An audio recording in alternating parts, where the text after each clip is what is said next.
What's up everyone, Trinidale, and I'm here with an update on my Dark Magician deck, which you've probably, if you've looked, seen so many Dark Magician decks, so I'm happy that you're seeing mine. Obviously I changed a little setup. I put my Taeyeon token card that I made here, because we already know in the extra deck, the new boss monster is gonna be seen in like all the other thumbnails, so I wanted to have a different kind of looking thumbnail. But let's get started. Dark Magician, Yugi's monster, one of the top favorites. Been playing Dark Magician since after I traded like a Blue Eyes for it. Like I got the Kaiba starter deck when I first played back in like, what was that, 2002? And I traded that for Dark Magician because in the anime, Blue Eyes look strong. I was like 3,000 beats 25. And then I watched the anime and I was like, oh no, I don't want to play Blue Eyes. Apprentice Illusion Magician, and so happy she got reprinted. A little quick story is I almost picked her up, the show and jump version, for $60, and that was really good and really tempting because she was around 80 to 100, even a little over 100. And I was at Little Tokyo in Los Angeles, and they just had one, and so close, but something just told me to wait. Something just told me, and she got reprinted. So such a good decision on patience. Magician's Rod. Gotta have 3. Try to run her at 2, but then 3 just so much better. And Rod, you need to have 3. I feel like these, if you're playing Dark Magician, have to be at 3s. 2 Magician of Dark Illusions. They're cool. They're like a 4th and a 5th Dark Magician in some cases, and it's good. I stopped running 3 a while ago, even before like the Apprentice Illusion build came out. Like I started just running 2, and I would try to do like 1 Mahad, but it's whatever. But I am running 2 Elemental Hero Prismas, and I don't run Rhoda, I don't run Summoner Monk, so hard drawing them is it's inconsistent, but it's fun. It's a fun deck for me. I like having it, especially since it's now like what's that, 4th, 5th, 6th, and 7th Dark Magician in a way. Running 2 Ghost Ogres and Snow Rabbits. I have, what's the one? Winter Cherries in the side. And when I was playing Allure of Darkness, it was good, but right now, I think this is better to have. Of course, the 1 Maxi, because Maxi's cool. I don't want it to get banned. I like Maxi. 3 Dark Magical Circles, starting with the spells, because it's Dark Magical Circles. It's so good. Just any iteration of Dark Magician, try to have 3. I've seen some people go with 2, and 2 at times can do it, but I gotta move this to the middle. I like having 3. It's just me.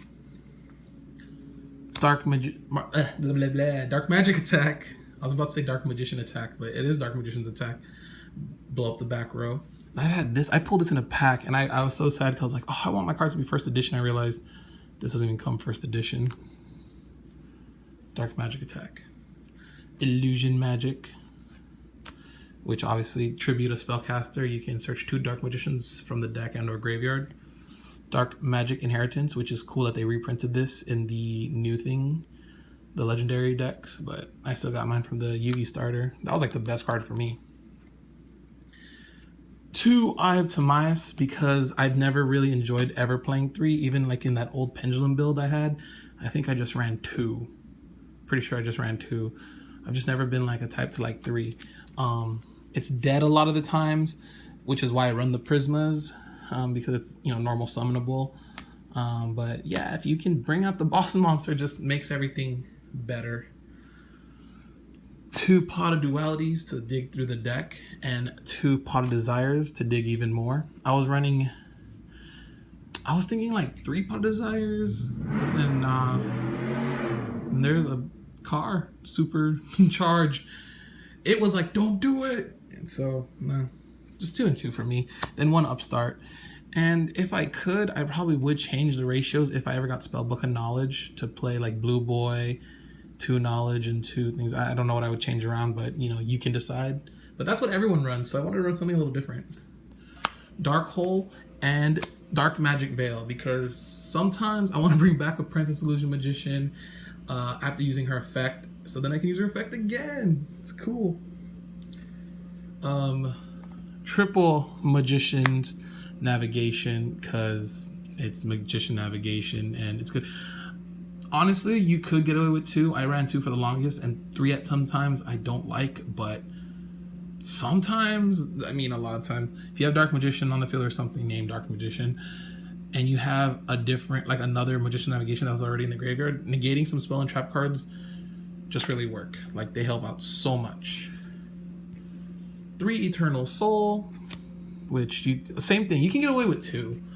Like, you can change the ratios on this and change, like, if you wanted to go 2 and 2, you can put D barriers or something else here. You know, this is just how I play it. And then the Solemn Brigade, Warning and 2 strikes. And strikes are easy to get now because they're supers, so that's good. So that is the main deck. So let's get into the extra deck.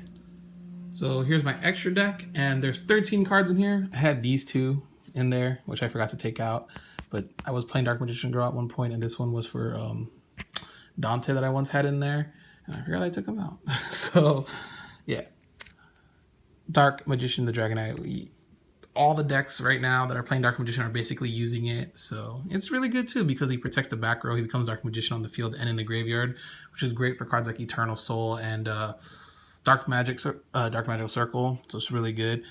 And yeah, I mean, that new card, the new trap card that comes out in Circuit Break, it can't really protect, this can't protect the back row, but if you have Eternal Soul up, then you want to protect Eternal Soul. You want to choose that one as the card you keep, because I'm pretty sure Eternal Soul's effect keeps him alive, keeps other Dark Magicians alive.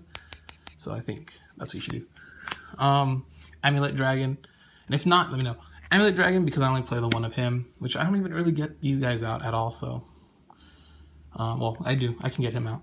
But I don't really even go for him. And if I have another, I draw Eyes Science, I can actually use this card to bring this out, and then use Eternal Soul or something to bring him back.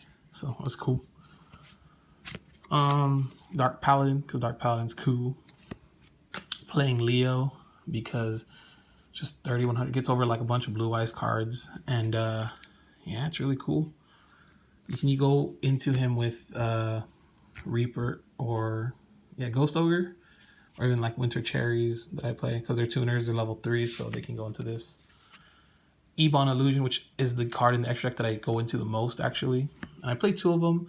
I only ever need the 1, but yeah, just the 2 just in case, which I like to show and jump. So you can change this if you want to. So that's another spot you can have free. EBON High Magician, don't even really go into it. Titanic Mon, another card I don't really go into. Big Eye, I like. Gaia Dragoon, or Gaia Dragon, the Thunder Charger, card I don't really go into. Red Eyes Flare Metal, love it. And Breaksword, and I had Dante in here. I probably might put Dante back, but Phantom Knight Breaksword. So just break something, and then extra deck will be free. And Decode Talker, because you can go into Decode Talker. But when we get new cards, another links that, like the Dark Link or whatever, that just points downwards, if it does that, probably add that one in eventually. Don't know when that'll ever come out. But there's the extra deck. Like I said, you can probably change another. You can change the other illusion. You can change Gaia, and then the other 2. So yeah, make it how you like it. Anyways, again, thanks for watching. New stuff. Peace.